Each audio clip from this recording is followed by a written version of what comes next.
আসসালামু আলাইকুম গাইস, সবাইকে জানাচ্ছি গ্রামীণ পরিবেশের শুরুতেই আপনাদেরকে অভিনন্দন। আজকে গ্রামীণ ভিউতে নতুন একটি ভিডিও আপনার সামনে নিয়ে আসলাম। গ্রামীণ কৃষিকাজের জন্য যে আমাদের যে কর্মসূচিগুলি থাকে, সেটা প্রথমে আমাদের ধানের যে চারা বিপণন করা হয়, চারা থেকে চারা উত্তোলন করে তারপরে আমাদের ধানি জমিতে আসলে এইগুলি রোপণ করতে হয়। এই এই প্রক্রিয়াটি আপনাদের সামনে নিয়ে আসলাম, আশা করি আপনাদের ভালো লাগবে।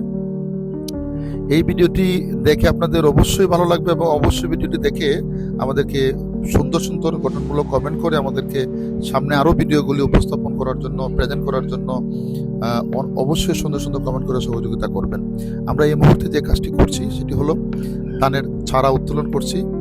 চারা উত্তোলন করার পরে এই যে দেখেন আপনারা কিভাবে চারা উত্তোলন করতে হয়, কারণ অনেক সময় ধানের এই ছোট এই চারাগুলিতে মাটি ধরে যায়। এগুলোকে আসলে উঠিয়ে সুন্দর করে মাটি ছাড়িয়ে একটু গোছগাছ করে সুন্দর করে নিয়ে তারপর আমাদের জমিতে নিয়ে যেতে হয়।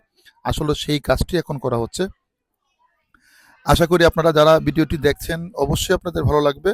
আর যারা কৃষিকাজে অভ্যস্ত, যারা কৃষিকাজ করেন আপনারা, তারা তো অবশ্যই এই প্রক্রিয়াগুলি আপনাদের জানা আছে। তো আশা করি আপনার এই ভিডিওটি সম্পূর্ণ ভিডিওটি আপনারা দেখবেন এবং এই ভিডিওটির সাথে থাকবেন। আপনাদের সুন্দর সুন্দর গঠনমূলক কমেন্টই পারে সামনের ভালো কাজের উৎসাহ দিতে এবং ভালো কাজের দিকে নিয়ে যেতে। আশা করি আপনারা আমাদের এই ভিডিওটির সাথে সবসময় থাকবেন। যারা আমার চ্যানেলে নতুন, অবশ্যই আমার এই চ্যানেলটিকে সাবস্ক্রাইব করে আমার চ্যানেলের সাথে থাকবেন এবং সুন্দর সুন্দর কমেন্ট কিন্তু আপনাদের কাছ থেকে আশা করতেছি। এইরকম ভিউ, এটা হলো একান্ত গ্রামীণ ভিউ, যেটা কি আসলে শহরে দেখা যায় না বা শহরে পাবেন না আপনি। প্রচুর রোদ, দেখতেই পাচ্ছেন, প্রচুর রোদ, ছাতা টাঙিয়ে তারপরেও কিন্তু কুল পাওয়া যাচ্ছে না, একদম নিঃশ্বাস বন্ধ হয়ে যাচ্ছে, কারণ রোদের প্রচন্ড তাপ। এই তাপদাহের মধ্যে কিন্তু আমাদের কৃষক ভাইয়েরা এই ধানি জমিতে কাজ করে, ফসলাদিতে কাজ করে। আমি একটু আপনাদের সামনে নিয়ে আসছি বা চেষ্টা করতেছি। আশা করি আপনাদের এই ভিডিওটি ভালো লাগবে।